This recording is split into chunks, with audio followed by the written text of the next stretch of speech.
Continuing this series on the relevance of the biblical predictions for our 20th century, we would now propose to deal with the prophecies of the first half of the book of Daniel.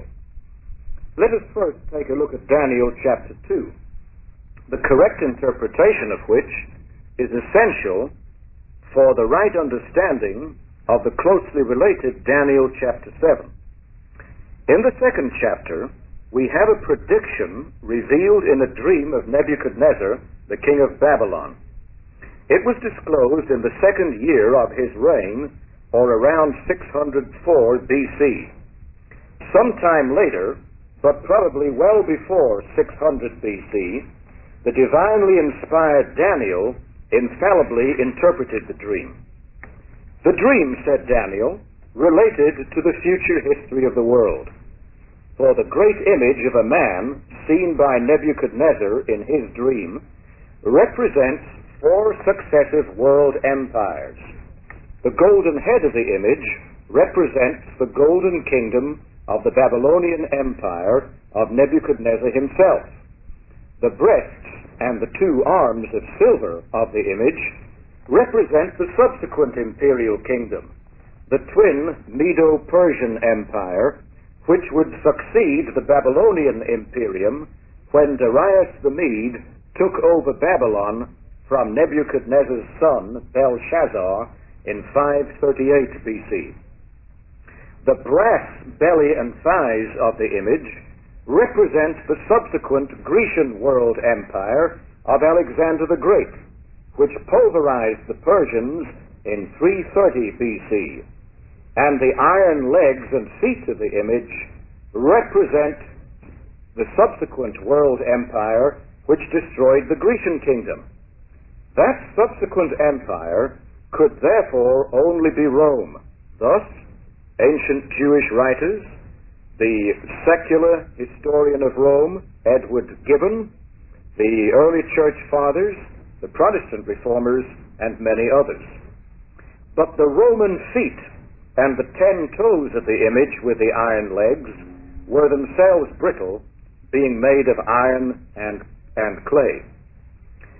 Now all 4 of these kingdoms manifest a basic continuity with one another as parts of one image, in spite of their several differences. But then a new and entirely different kind of kingdom would be established, one which would ultimately reduce the image to powder. This 5th kingdom would appear and destroy the pagan political machine long before the end of world history. For this everlasting 5th kingdom would be established already in the days of the 4th kingdom of pagan Rome, which only lasted from perhaps 338 BC through 321 AD. Indeed, the 5th kingdom of Christ Jesus, the Messianic stone, would be established just midway between 338 BC and 351 AD, or in 0 through 35 AD.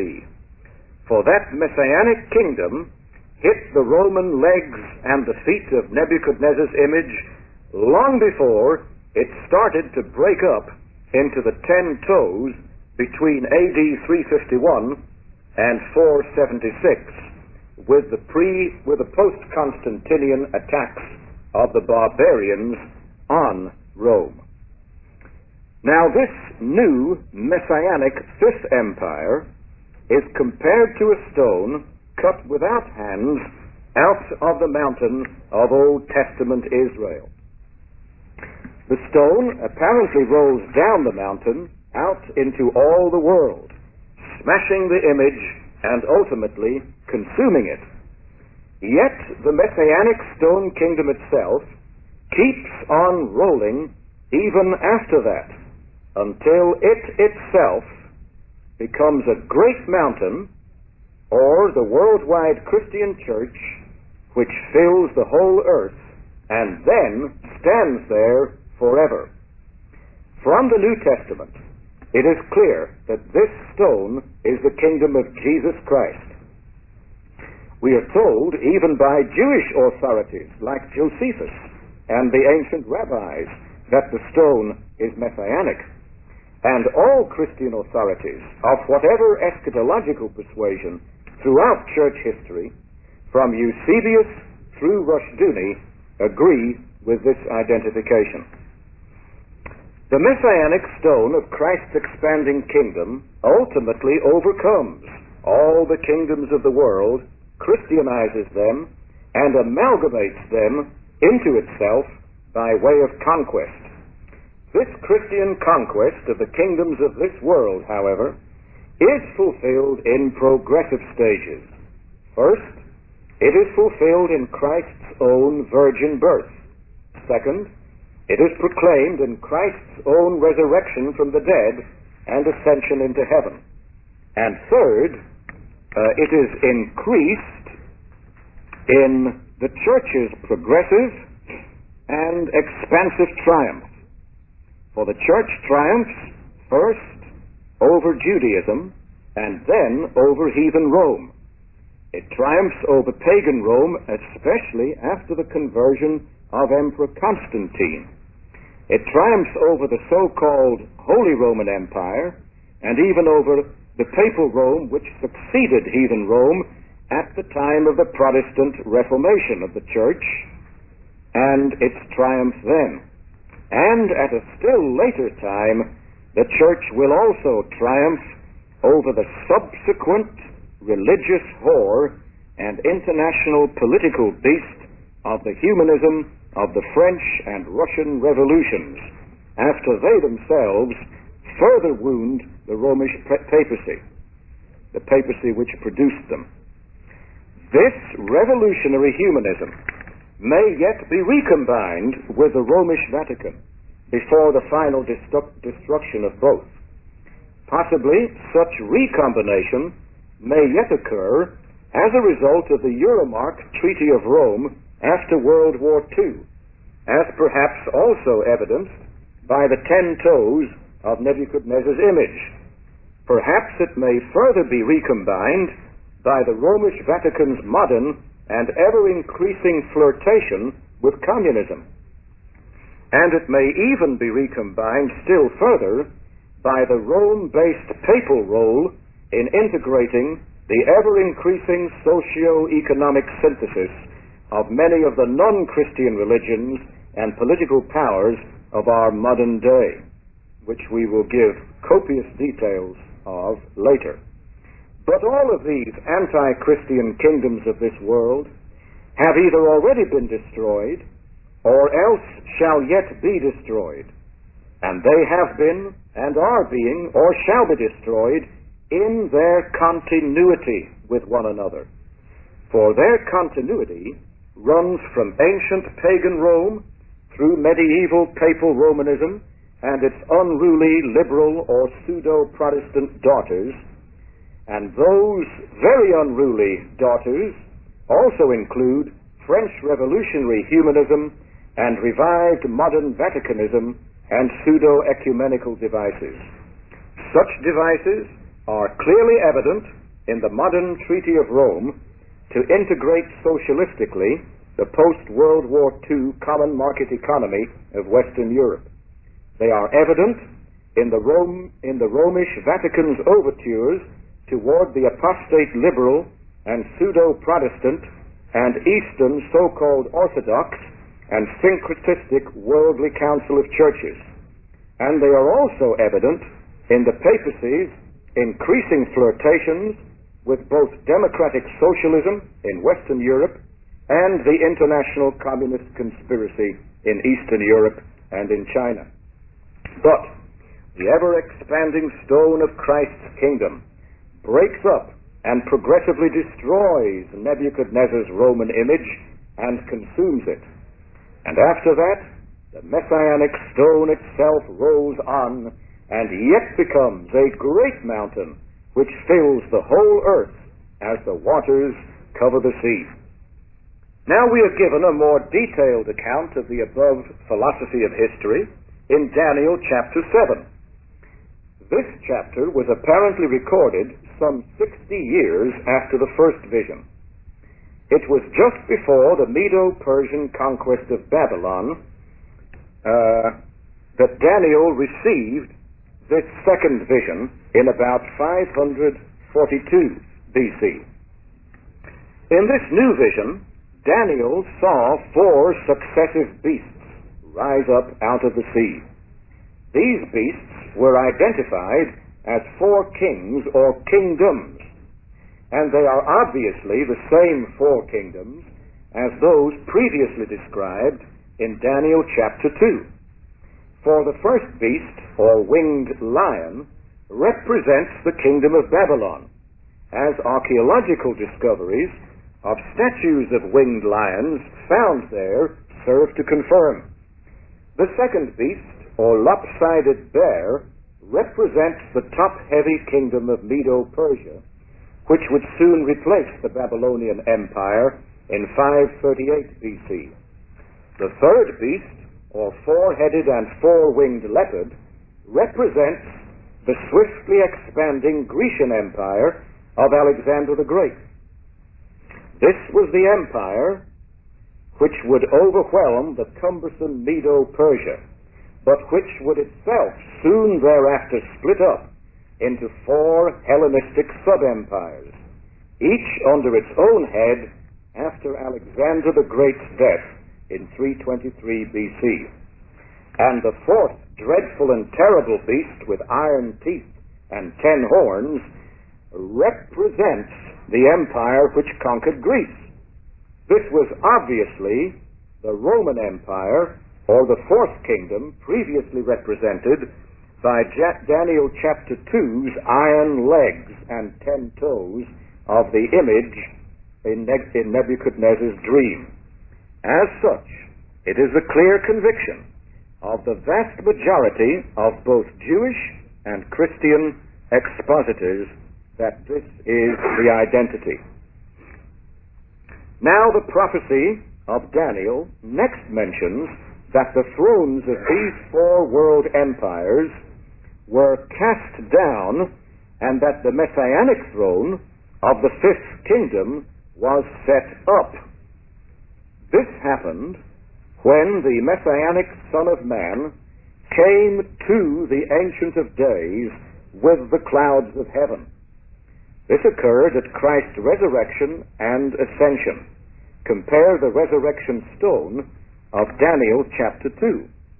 For Christ's resurrection, followed by his ascension and his heavenly session, was the time when he openly despoiled all of the principalities and powers here on earth and openly triumphed over them.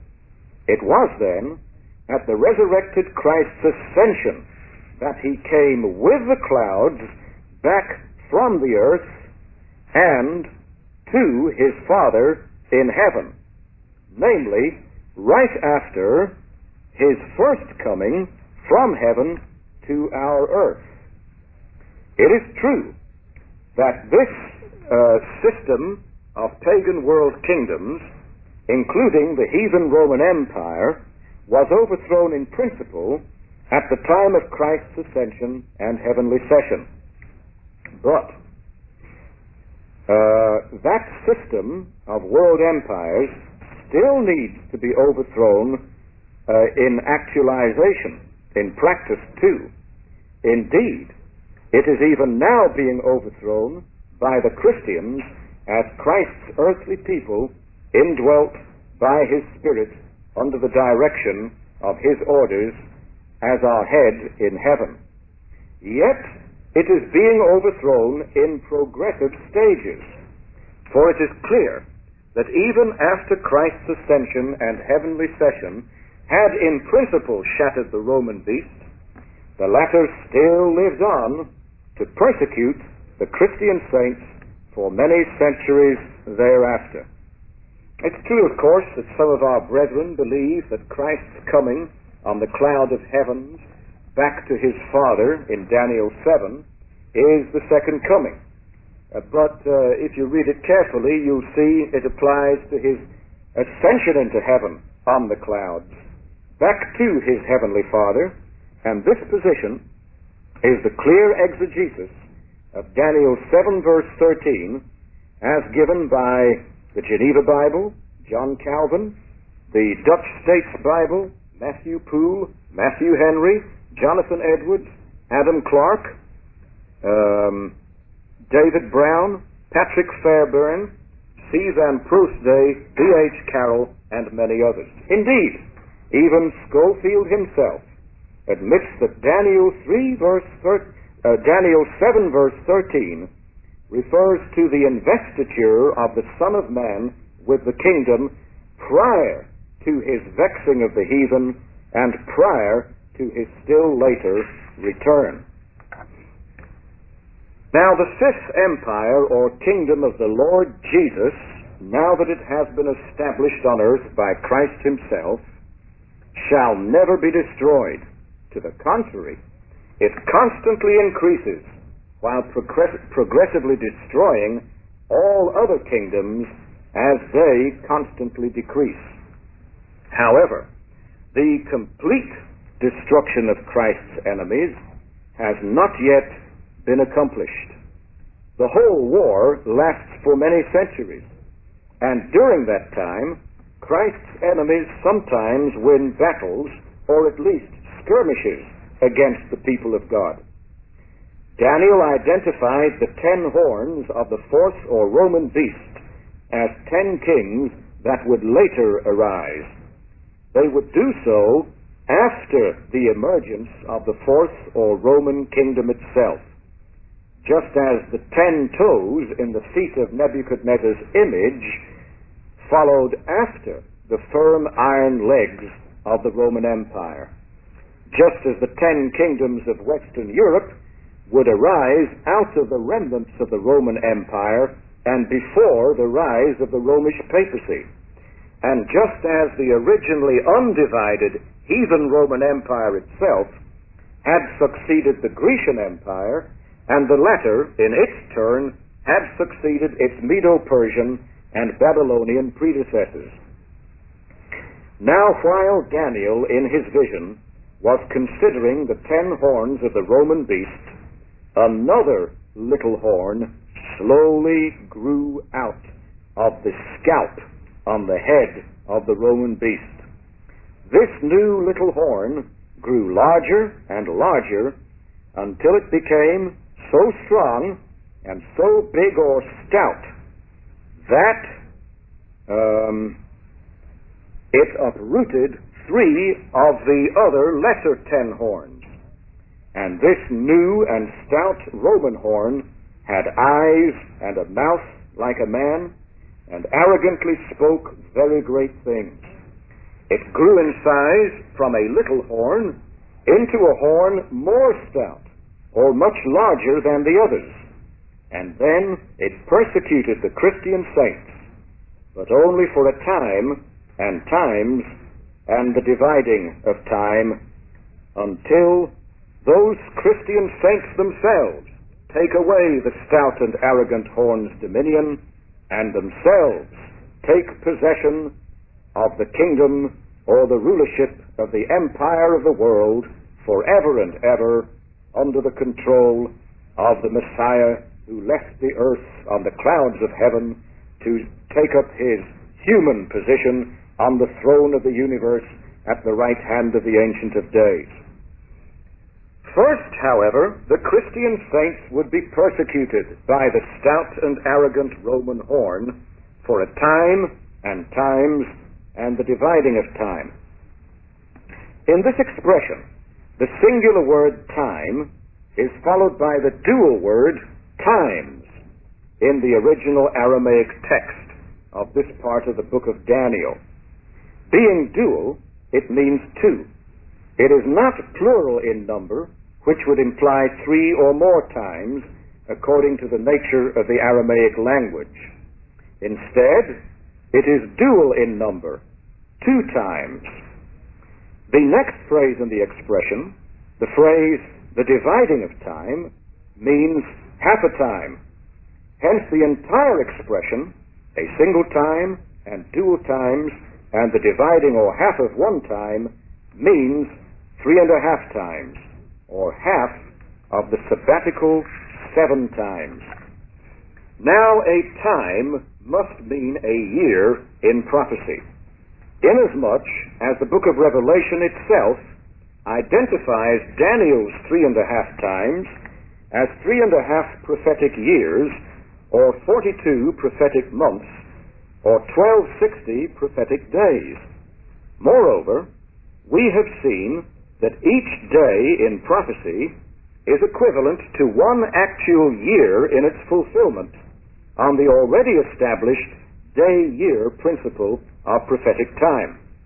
Hence, Daniel's 3.5 times in his 7th chapter amounts to a period of 3.5 prophetic day years, or 42 prophetic months, or 1260 prophetic days, that is, to 1260 literal day years.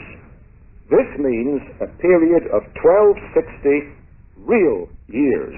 Thus, very many Jewish commentators, and thus too both Romish and Protestant theologians, from the 250 BC Alexandrine Septuagint Daniel right through the AD 1948 B.H. Carroll.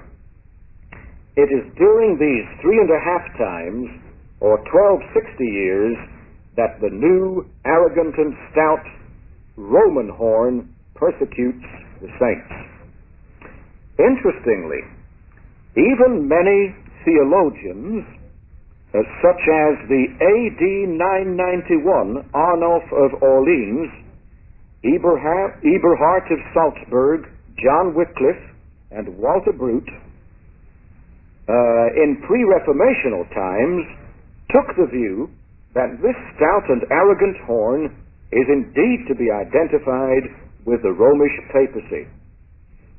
So too did medieval Jews, such as Don Isaac Abraneval, and many Eastern Orthodox theologians down to the present day, such as Apostolus Makrakis.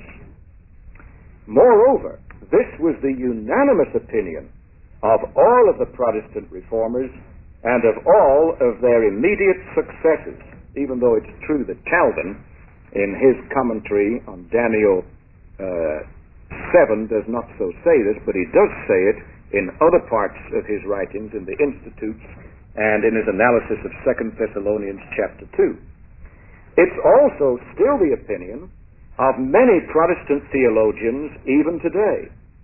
And yet all these theologians have regarded the arrogant, anti-Christian Roman stout horn not as a specific pope, but as the continuous institution of the Romish papacy as such, as it has existed down through the Christian centuries.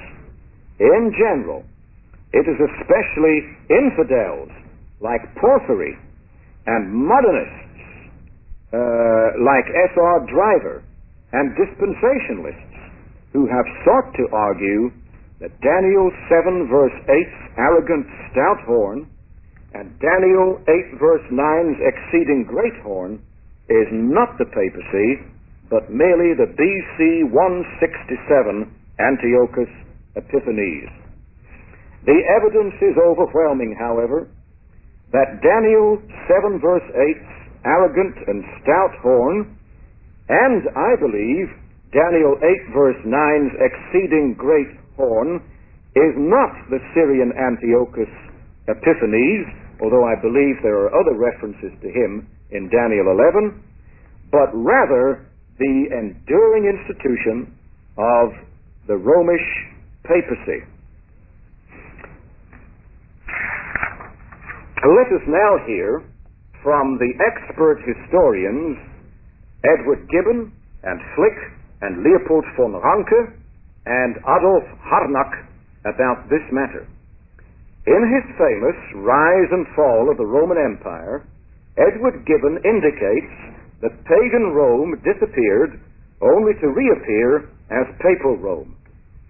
In his Rise of the Medieval Church, A.C. Flick declares that out of the ruins of political Rome arose the great moral emperor in the giant form of the Roman Church. In his History of the Popes, the famous Leopold von Ranke states, under the protection of the Holy Roman Emperor himself, the power of the Romish bishop raised itself. And in his celebrated What is Christianity, the renowned church historian Adolf von Harnack insists that the Bishop of Rome was the chief person there in Rome after the emperor's disappearance. The Roman Church, in this way, privily pushed itself into the place of the Roman world emperor, of which it is the actual continuation. The empire has perished. It has only undergone a transformation. The Pope, who calls himself King, and Pontifex Maximus, or Supreme Priest, is Caesar's successor. Now, this identification of Daniel's stout and arrogant anti-Christian Roman horn with the continuing institution of the Romish papacy is certainly not to be construed as any attack whatsoever upon Roman Catholics. Still less should this be regarded as an attack on the many orthodox biblical doctrines of Christianity still held by the Roman Catholic Church, even though obscured by her many peculiar heresies. Nor may this identification of the institution of the papacy with Daniel's stout and arrogant horn even be interpreted as an attack upon the questionable character of any one pope or upon any specific popes. But this identification of Antichrist, the little horn of Daniel 7, with a Romish papacy, should very definitely be regarded as an expose of the unscriptural office of the continuing papacy as such, as well as an expose of the related errors of Vaticanism and Romanism. It should also be seen as a critique of Rome's unfaithful Eastern Orthodox and liberal Protestant daughters in the worldly council of churches, etc. For, as Martin Luther pointed out, Rome and her unfaithful daughters held, and to a considerable extent still hold, Christ's true church in Babylonian captivity. Moreover, the once little horn, as it continues to grow into a big or stout horn, may ultimately embrace not only papally dominated Romanism, but even non-papal and not yet papal powers. Such powers might well include the apostate liberal Protestant and Eastern Orthodox groups in the worldly council of churches, as well as the French Revolutionary Democratic Socialist movement and its further offshoot and refinement, the international communist conspiracy, as well as ultimately even other non-Christian religions such as Islam. Historically, however, the papacy itself is the very leader and standard bearer of that wicked and abominable kingdom of the Antichrist, as Calvin describes it. The papacy itself is the very heart of the continually growing Roman stout horn.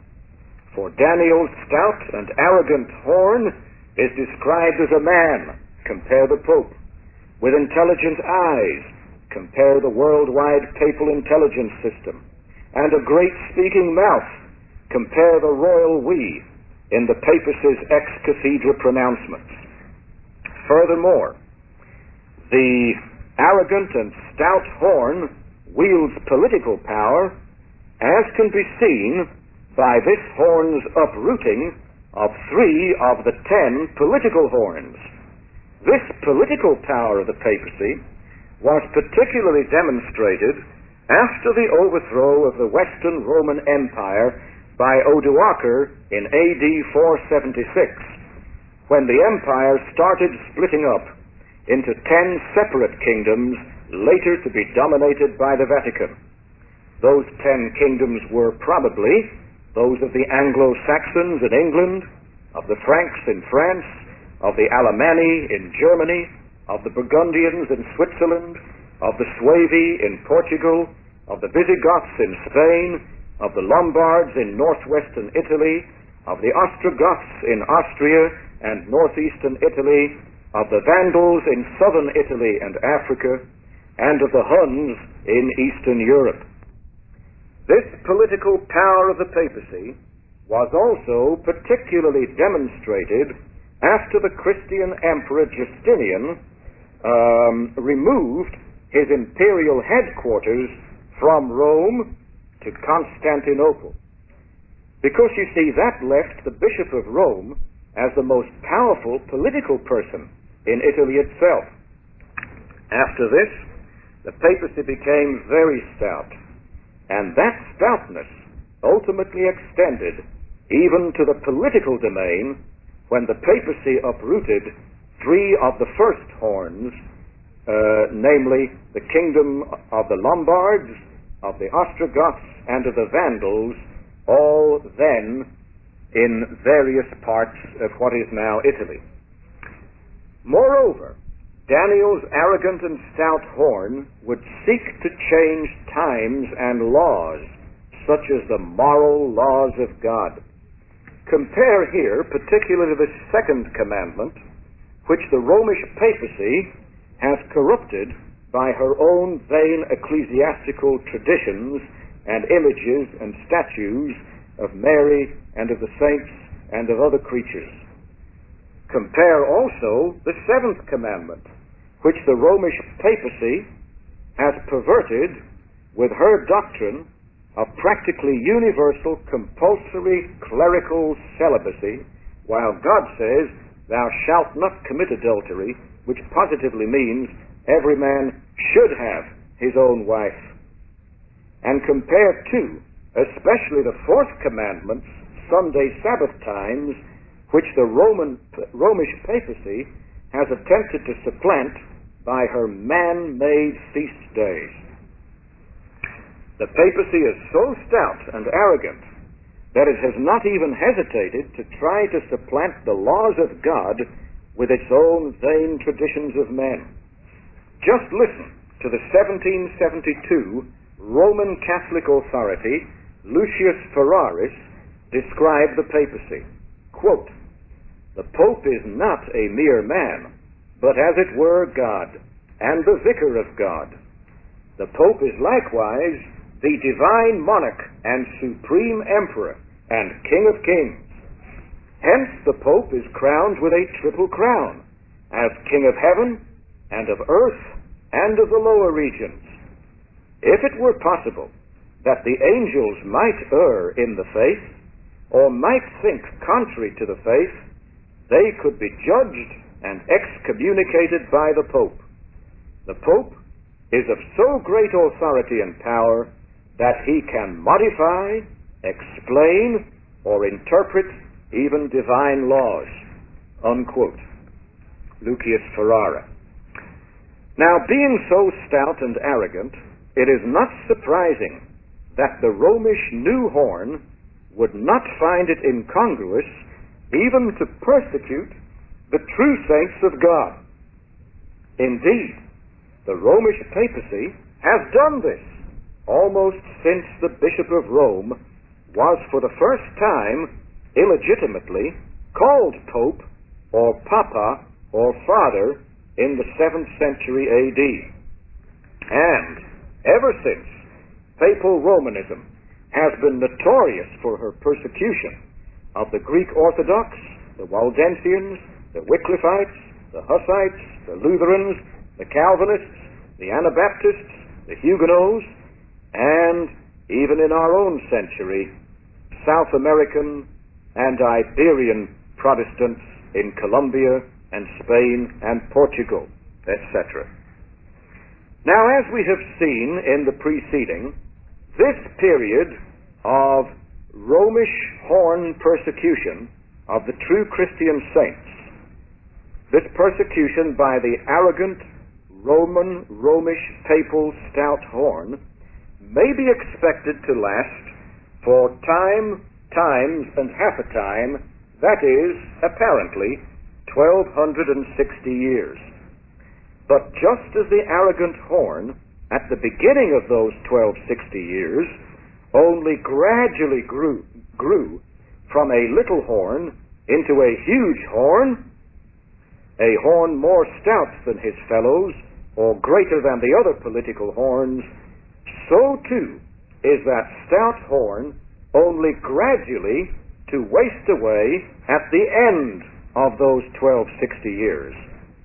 Previously, there were various prophetic termini a quo and termini ad quem, or various points of embarkation and of fulfillment of the prophecy for the period of the 70 years long Babylonian captivity.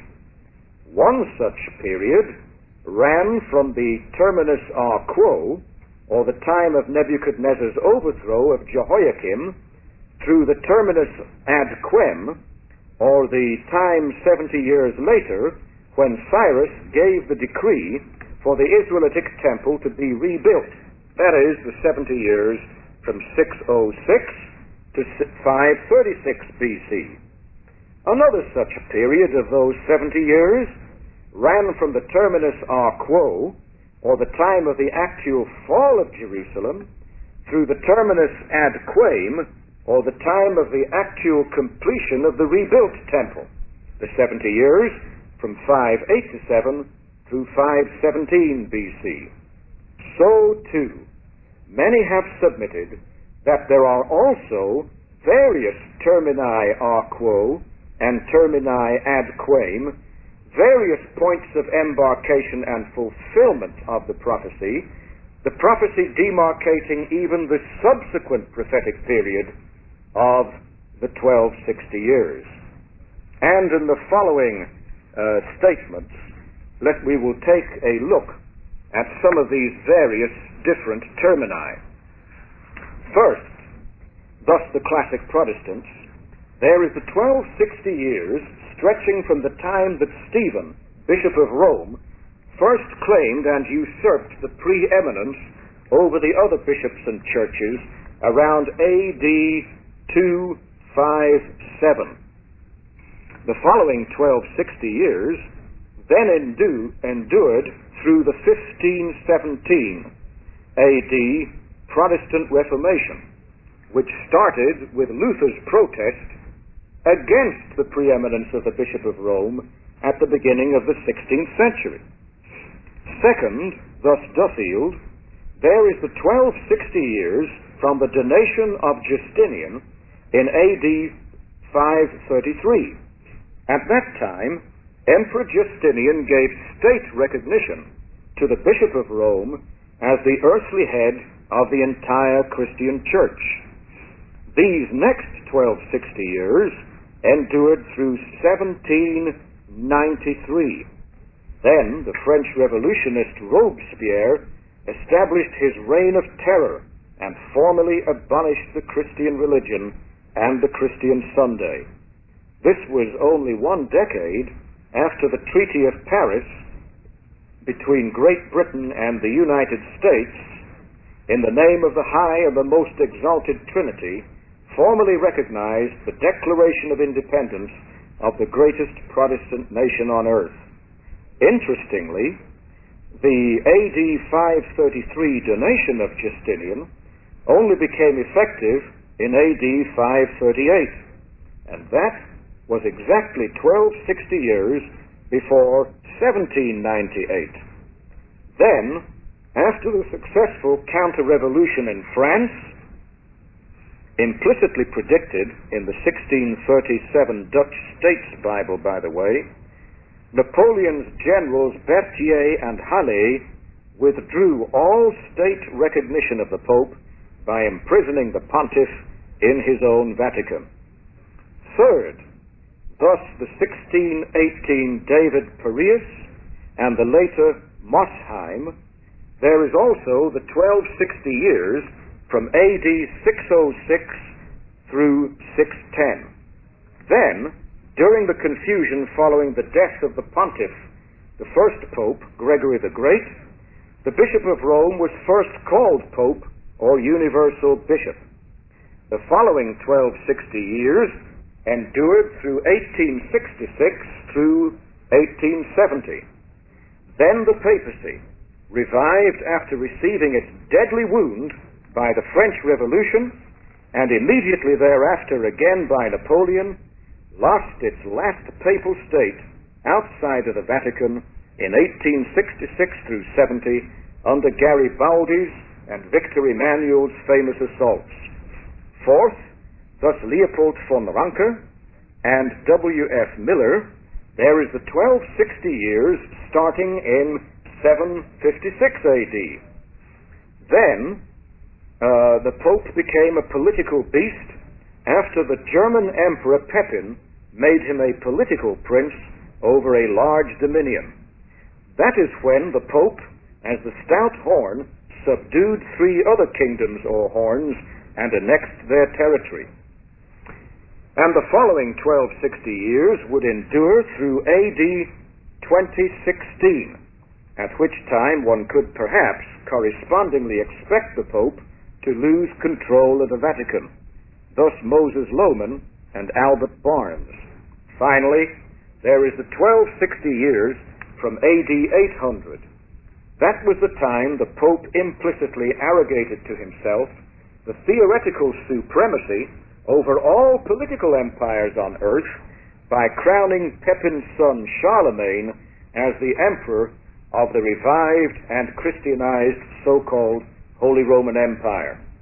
The 1260 years following that would then perhaps endure through AD 2060, by which time one may perhaps anticipate the Pope's political power will probably have been totally abolished.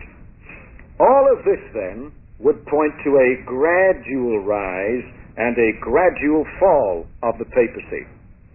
And this should by no means be surprising, for the Son of Man himself, whom the papacy falsely claims to represent, was also only gradually humiliated at his incarnation, birth, life, crucifixion, death, and burial, and he is only gradually being exalted at his resurrection, ascension, session, world conquest, and second coming. Indeed, even the devil himself is only gradually being trodden down in his fall from heaven, in the Protevangelium, at Calvary, by the victorious course of the gospel, in hell, and finally in the lake of fire. Because of the above-mentioned gradual rise of the papacy, before the elapse of the 1260 years, and the gradual demise of the papacy thereafter, it is fitting that Daniel only shows the approximate duration of papal power. And he does this by finally somewhat elongating the 3.5 times of 1260 years to 1290 years and even to 1335 years in the last chapter of his prophecies. Now possibly these different numbers of prophetic years, namely 1260 and 1290 and 1335, possibly they refer to different events as regards their fulfillment.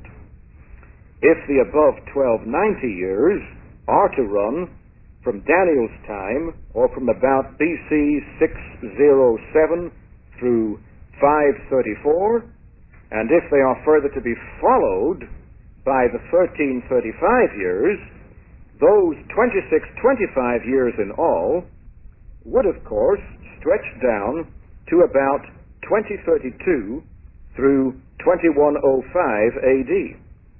And if those 2625 years are to run from the destruction of the sanctuary in AD 70, then of course they would stretch down as far as 2695 AD. In that case, it is clear that there are, at any rate, 1335 minus 1260, or 75 years, between the 1260 years, which ended with the above-mentioned important events of 1793 through 1798 AD, and the 1260 years, which ended with the above-mentioned important events of 1867 through 1873. So, too, it seems that the destruction of the papacy may perhaps take place fully 1290 minus 1260, or 30 years before the destruction of the imperialistic kings or kingdoms with which it will then have allied itself. And that destruction of the kings, in its turn, may again take place fully 45 years before the completion of the evangelization of the whole world, or the actual commencement of the millennial reign of the saints, some 75 years after the complete destruction of the papacy. For this insight, I am grateful and wish to give credit particularly to the great Samuel Hopkins and Jonathan Edwards. Now, this elongation factor may conceivably shift the significant date AD 2000 not only to the above-mentioned terminal dates of AD 2016 and 2060, but possibly even 30 years beyond 2060 to AD 2090, or 75 years beyond 2060 to 2135 AD. Accordingly, it may yet be fully a century after the disappearance of the papacy and its allies before the saints achieve their victory over the international political beast, or before the complete evangelization of the whole world, or the saints' worldwide triumphant post-millennial reign begins to take place. Unlike the book of Daniel, the book of Revelation itself does not mention the 1335 or the 1290 days, but only the 1260 days, or the times, and half a time, or 40 and 2 months. So it is apparently from the time of the end of the 1260-day years, or thereafter onward, that the saints are finally to take the kingdom and to possess it forever and ever. And all of this, at least as far as the book of Revelation is concerned, again seems to focus the expected date of the end of the 1260 years at around AD 2000. A few quotations from the comments of famous authorities on Daniel 7 will sufficiently underscore the above. The great Edward Gibbon, in his Decline and Fall of the Roman Empire, wrote that Pope Gregory VII was the founder of the papal monarchy and became pope in 1073 AD, so that the papacy, says Gibbon, should then lose its power 1260 years later, or by 2333 AD. Adam Clarke, in his 1813 commentary on the Bible, wrote that the 3.5 times of papal persecution of the church mentioned in Daniel 7 verse 25, though principally fulfilled in the French general Berthier's capture of the Pope and imprisoning him in Rome in 1798, might probably still continue until 2015 AD. And Albert Barnes, the great Philadelphia Presbyterian preacher, in his 1851 commentary on Daniel, candidly remarked that we are at present that is, in 1851 AD, when he wrote the commentary, not far from the termination and fall of that great papal power. In the following lecture, we will finish up these predictions in the book of Daniel and then go on into the New Testament.